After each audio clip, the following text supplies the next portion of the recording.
Olá, meu nome é Matias Vilhena de Andrade Neto, sou advogado criminalista na cidade de Curitiba, no Paraná.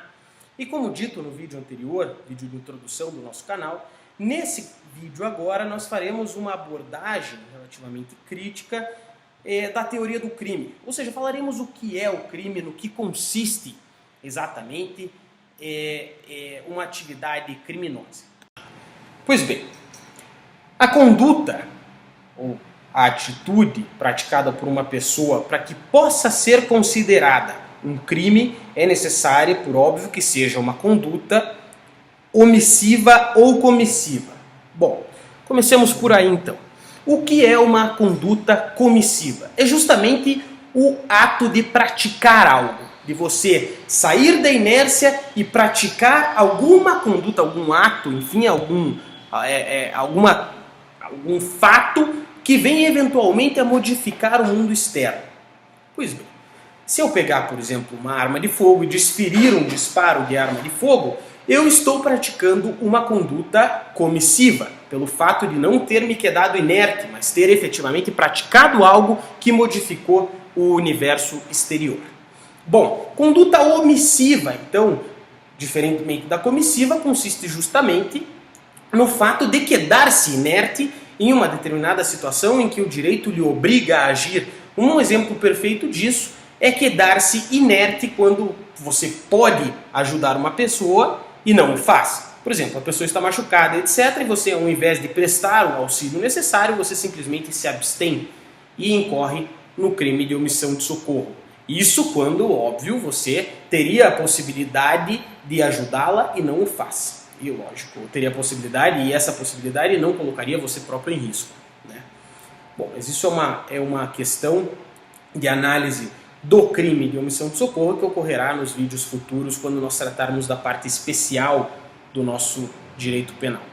Pois bem, entendido isso então, que as condutas podem ser comissivas ou omissivas, a gente passa a tratar de uma outra forma de conduta, que é a que nós chamamos de omissiva imprópria ou comissiva por omissão. Quando, por exemplo, a pessoa tem o dever de agir e não o faz. O exemplo clássico disso é o salva-vida que, vendo a criança se afogar, nada faz, contribuindo de modo essencial à morte da criança, por exemplo, ou de uma pessoa que estaria em tese sob a sua proteção. Nesse caso, a pessoa, o salva-vida, não age, por exemplo, não incorre num crime de omissão de socorro, mas sim de homicídio, pelo fato de ele ser obrigado a agir e assistindo a criança se afogar, ele não age, querendo, ou então, pelo menos a princípio, aparentando querer que o resultado do crime de homicídio venha a ocorrer. Pois bem, então, compreendidas essas três diferentes hipóteses de conduta, passa-se então ao próximo elemento constitutivo do delito, que é justamente a tipicidade. Pois bem, a conduta então para que se amolde a um crime, ela deve ser uma conduta omissiva, comissiva ou comissiva por omissão, ou omissiva imprópria e típica. Pois bem, o que é então essa tipicidade? No que consiste essa tipicidade? A tipicidade consiste justamente na previsão em lei da conduta. Ou seja, para que a conduta seja criminosa, ela deve obrigatoriamente constar de um tipo penal pré-existente. Ou seja, o legislador deve, em momento anterior à prática da conduta, ter estabelecido em lei que aquilo que a pessoa praticou é um crime.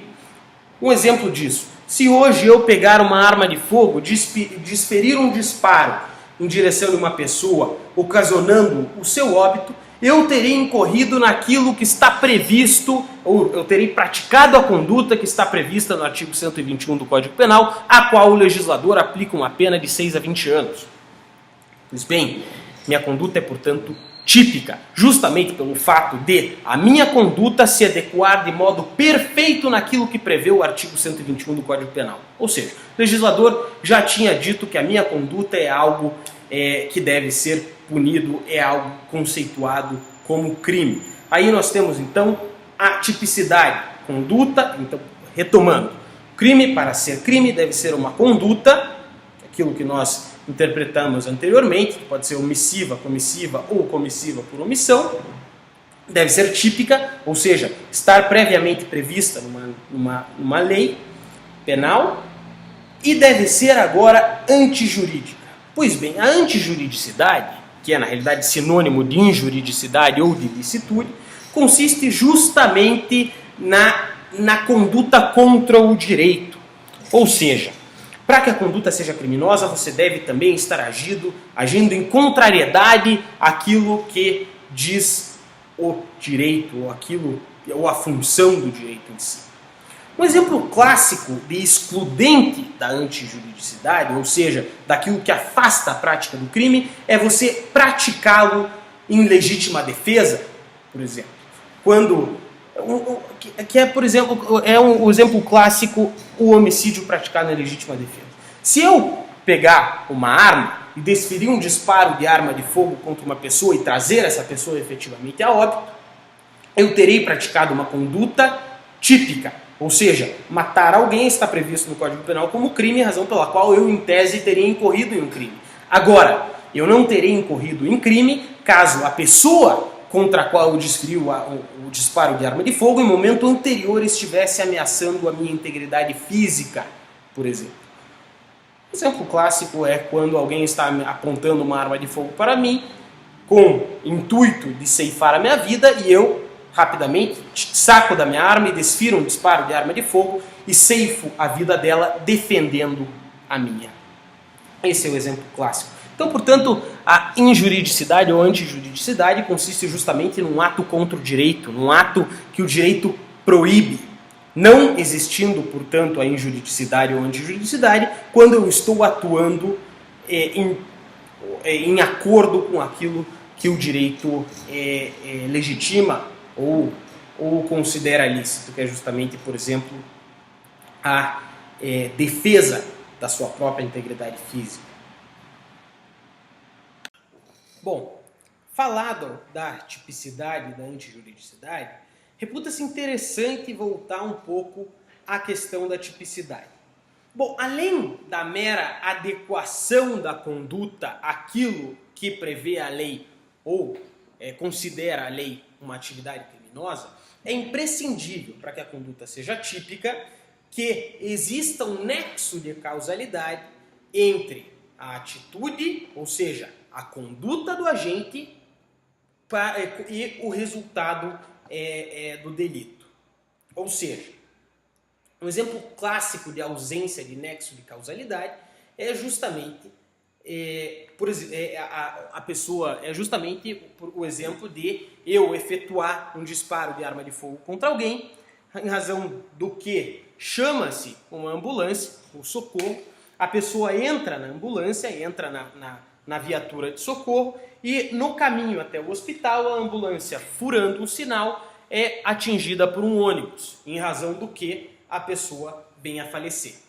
Lógico que a atitude inicial é justamente praticada pelo agente. O que ensejou a pessoa a entrar na ambulância foi o disparo de arma de fogo. Agora, se a pessoa vier a falecer exclusivamente em razão do impacto sofrido pela ambulância ao cruzar o sinal vermelho, o nexo causal é rompido.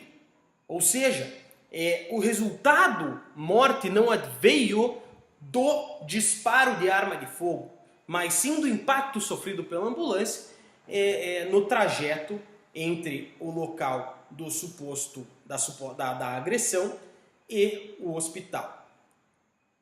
Pois bem, superada essa questão relativa ao nexo causal entre a conduta e o resultado, passamos agora então à análise do último elemento, segundo a corrente majoritária, constitutivo do delito, o último elemento efetivo, elemento formador do crime.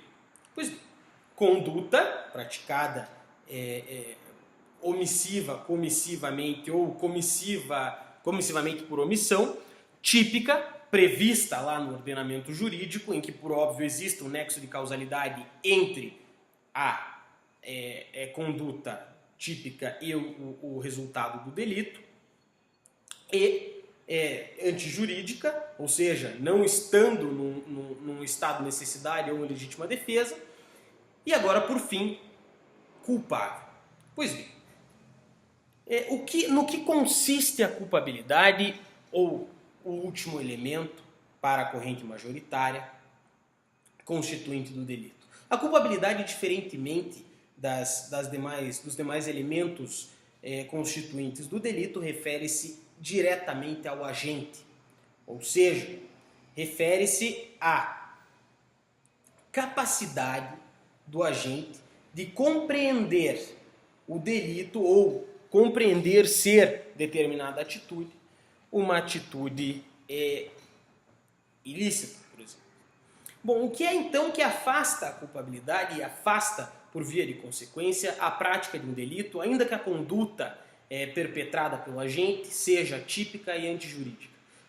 Justamente, como dito, a incapacidade do agente em compreender a ilicitude, seja em razão da imaturidade, por exemplo, pessoas menores de 18 anos que praticam delitos não praticam delitos, enfim, não podem ser presas e responder penalmente pelos atos praticados.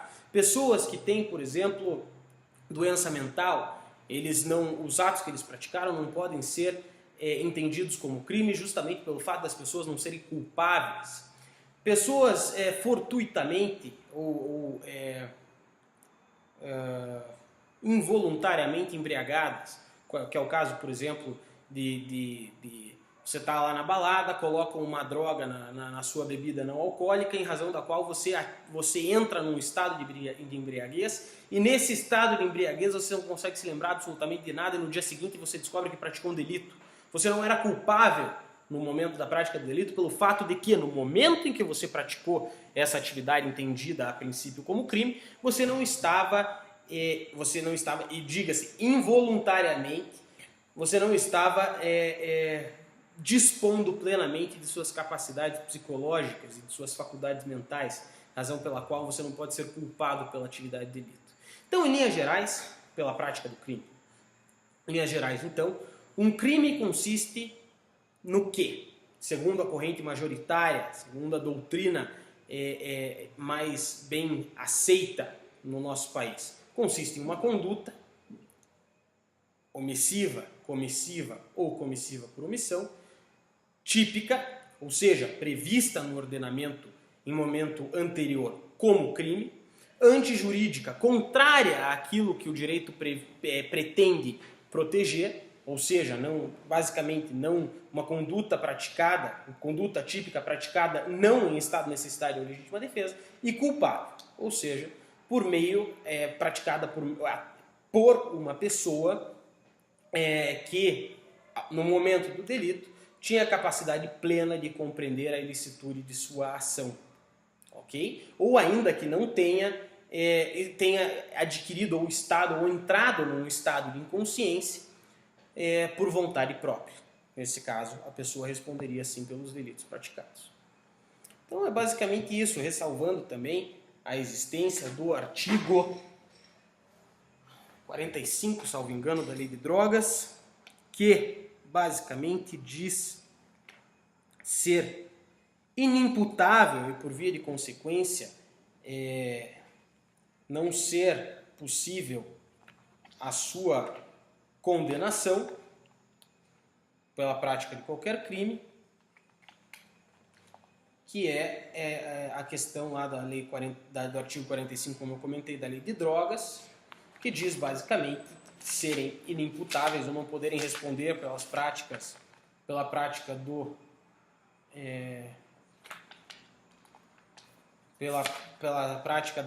dos crimes previstos na Lei de Drogas, em razão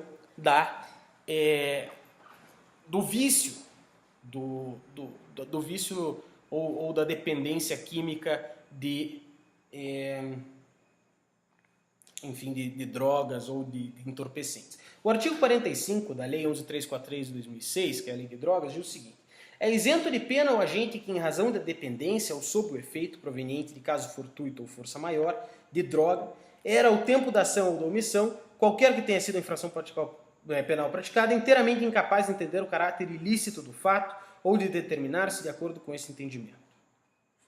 Ou seja, o agente que, em razão da dependência, era o tempo da ação ou da omissão, como dito por nós aqui no vídeo,